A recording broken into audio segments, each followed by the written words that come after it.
गूंज रही थी चार दीवारी, तब इनकलाब के नारों से सहम उठा जब पूरा भारत दायर के अत्याचारों से। क्या बूढ़े क्या बच्चे भोले, क्या महिलाएं दीवानी थी, जब जलियांवाला बाग में लिखी खूनी कलम ने कहानी थी। सर्वप्रथम मैं जलियांवाला बाग हत्याकांड स्मृति दिवस के अवसर पर उन सभी बलिदानियों को जो जलियांवाला बाग 13 अप्रैल 1919 को शहीद हो गए, उनको भावपूर्ण श्रद्धांजलि अर्पित करता हूं। आज हम सभी लोग जलियांवाला बाग हत्याकांड स्मृति दिवस मना रहे हैं क्योंकि हमारे इतिहास में वह 13 अप्रैल 1919 का दिन सदैव स्मरणीय रहेगा, क्योंकि वो एक तरीके से कहा जाए तो हमारे देश के लिए, उन शहीदों के लिए बहुत दुख दर्द भरा दिन था। इसकी चर्चा हमें करनी चाहिए क्योंकि हम भारत के नागरिक हैं और साथ में हमारे सिलेबस में, हमारी किताबों में भी ये बार बार इसको पढ़ाया जाता है। क्यों पढ़ाया जाता है? क्योंकि हम उनके जो शहीद हुए उनके बलिदान को कभी ना भूलें और हमेशा उसे याद रखें। हम बात करते हैं 13 अप्रैल 1919 की। 13 अप्रैल 1919 को भारत में एक कानून आया था जिसे काला कानून कहा गया, जिसे कहा गया रोलेट एक्ट। रोलेट एक्ट आया जिसे काला कानून कहा गया, जिसे बिना अपील, बिना दलील और बिना वकील का कानून कहा गया। मतलब वहां पर किसी को भी आसानी से गिरफ्तार करके और उसे जेल में डाल के उसको सजा दी जा सकती थी। 1919 की बात है। 1919 में उस समय वहां के दो लोकल नेता थे, डॉक्टर सतपाल और डॉक्टर किचलू। दो लोगों को अंग्रेजों ने गिरफ्तार कर लिया और वहां पर इसका विरोध चल रहा था। साथ में काला कानून का भी, रूलेट एक्ट का भी विरोध चल रहा था। और 13 अप्रैल का दिन, उस दिन वैसाखी का दिन था। और वैसाखी का दिन जो कि अगर कहा जाए पंजाब में बड़े हर्ष और उल्लास के साथ मनाया जाता है। लोग भारी संख्या में पंजाब में हो रहे मेले में सम्मिलित हुए थे और वहीं से 500 मीटर की दूरी पे जलियांवाला बाग था, जहां पर एक विरोध सम्मेलन का आयोजन किया गया और वहां पर कुछ नेताओं को भाषण देना था। जब उस जलियांवाला बाग के स्थान पे चारों तरफ मकानों से घिरा हुआ था, एक ही सकरा सा रास्ता था, लोग वहां एकत्रित हो रहे थे, तभी जो मेले में आए हुए लोग थे वो भी वहां पर नेताओं के भाषण को सुनने पहुंच गए। अब वहां पर भीड़ काफी हो गए, बड़े बूढ़े महिलाएं बच्चे सब वहां पर इकट्ठा हो गए।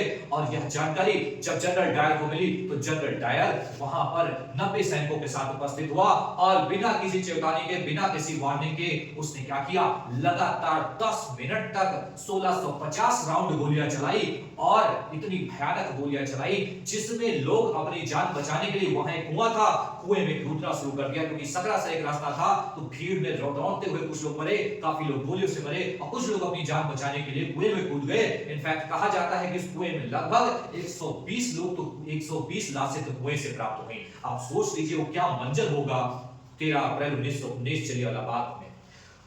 लोग कहते हैं जो वहां पर आदेश आया सरकार के द्वारा, कहा गया कि वहां पर लगभग 400 के आसपास लोग मारे गए और लगभग 600-700 लोग घायल हुए। लेकिन अगर बात की जाए तो वहां के जो प्रत्यक्षदर्शी थे वो कहते हैं कि वहां पर हजारों की संख्या में लोग मारे गए, लगभग 1500 लोग मारे गए और 2000 से लोग ज्यादा घायल हुए।